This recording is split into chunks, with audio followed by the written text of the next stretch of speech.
In 1953, a drive-in in Shawnee, Oklahoma, bolted a small speaker box onto every parking spot, so a car hop never had to walk out just to take your order. It changed how an entire country ate dinner. Before the drive-thru window, before an app on your phone, there was a girl on roller skates who remembered your order and a metal tray that hooked right onto your car window. Number 8 came in a mug so cold it had ice on it before you touched it.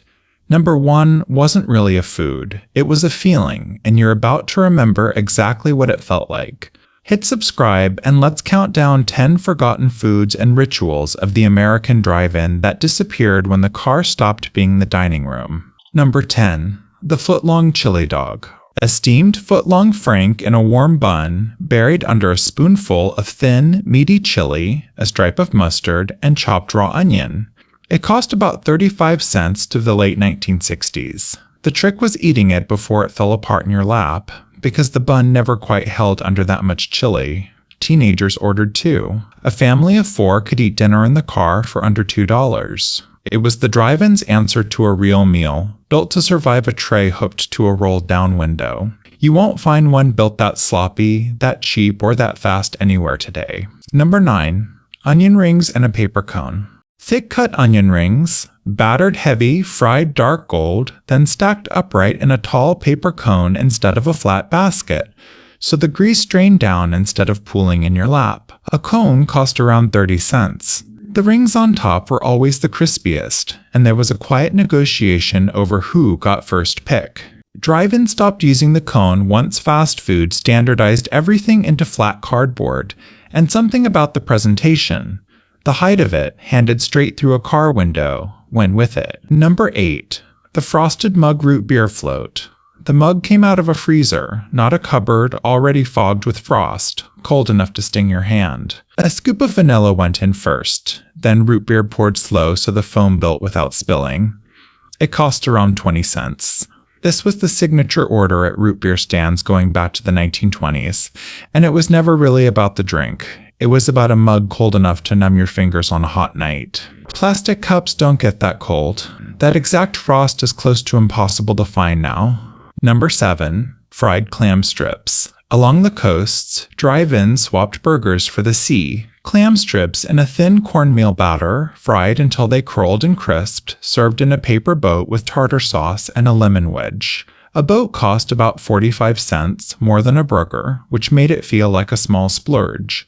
The batter barely had seasoning, because the point was tasting the clam, not covering it. Frozen, pre-breaded strips eventually replaced the fresh version almost everywhere, and what's sold as a clam strip today barely resembles what came out of that oil in 1962. Number 6. The curb service burger basket. A plain hamburger, beef, bun, mustard, 1 pickle slice, in a red plastic basket lined with wax paper, fries piled in beside it. It cost about 25 cents for the burger, a dime more for fries. The basket wasn't decorative. It sat flat on a car tray without sliding when you pulled it towards you. That tray, that exact angle of reaching out your window for dinner, was engineering built entirely around eating in a parked car. When indoor seating and drive-thru lanes took over, the basket disappeared with the need for it. Here's the part that isn't about the food. Carhops were paid almost nothing in wages and worked for tips, which is exactly why the roller skates existed. A carhop who reached 8 cars before the ice cream melted made more money than one who walked. Drive-ins in Texas and Oklahoma started putting girls on skates in the 1930s, and it became the image people still picture at the word drive-in. It ended almost overnight in the 1970s.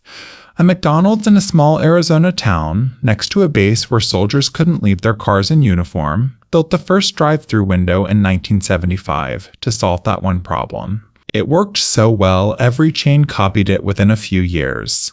No car hop, no tray, no skates, just a window and a bag handed through it, faster and cheaper always wins. Number 5, hand-dipped malted shake, extra in the tin. Milk, ice cream, syrup, and a real spoonful of malted milk powder, mixed in a metal canister, poured into a tall glass, with the extra half glass left in the tin set right beside it on the tray. It cost about 25 cents. That extra tin was the whole point, a small bonus that made the drive-in feel generous in a way a sealed cup never could. The malt powder gave it a toasted, almost nutty flavor, a plain shake never had. Most places don't keep malt powder behind the counter anymore, and nobody serves the extra in the tin. You get exactly what fits the cup and nothing more. Number 4. Fried chicken in a basket. Bone-in chicken, breaded and fried to order, in the same red basket as the burgers, with a biscuit and a tub of gravy or honey. It took longer than anything else on the menu, which meant you ordered it when you planned to sit in that parking spot a while, radio on, windows down. A basket cost around 60 cents, expensive enough that it was a Friday night order, not an everyday one. It came out of a fryer that had been running all day, giving it a depth fast food chicken, cooked in fresh oil by design, never quite matches. Number 3. The Chuck Wagon Steak Sandwich. A thin, tenderized steak patty, seared hard and fast, served open-faced on Texas toast with barbecue sauce and a ring of raw onion. It cost around 65 cents, the closest thing to a real dinner a drive-in offered. What you ordered when a burger felt too small for the night. Regional chains across the Southwest built menus around this one sandwich, leaning into a cowboy aesthetic that had nothing to do with ranch life and everything to do with making a Tuesday night in a parking lot feel like an occasion. It barely survives outside a handful of independents still running the original griddles. Number 2. A plate of fries buried under a ladle of the same chili from the foot-long dogs, then shredded cheese melting into every gap. It cost about 40 cents and was never a meal on its own. The thing 2 people split while waiting on the rest of the order, eaten off the tray with a fork nobody asked for. The fries on the bottom always went soft, and that was somehow the best part. Chili cheese fries still exist everywhere, but the drive-in version, made from a pot that had been simmering since morning, had a depth a squeeze bottle of nacho cheese has never matched. Number 1. The tray on the window. This one isn't really about a dish. A burger, a bag of fries, 2 drinks sweating in the heat, set on a metal tray hooked onto a rolled-down car window. You ate it right there in the driver's seat, radio on low, the smell of the grill drifting in with it. It cost whatever the order came to, $1, maybe $1.50 for a family. But that was never really what you were paying for. You were paying to not go inside, to stay in the car together a little longer than the meal required. That tray is mostly gone. What replaced it was faster and cheaper, and it never once made anyone want to sit in the parking lot a little longer than they needed to.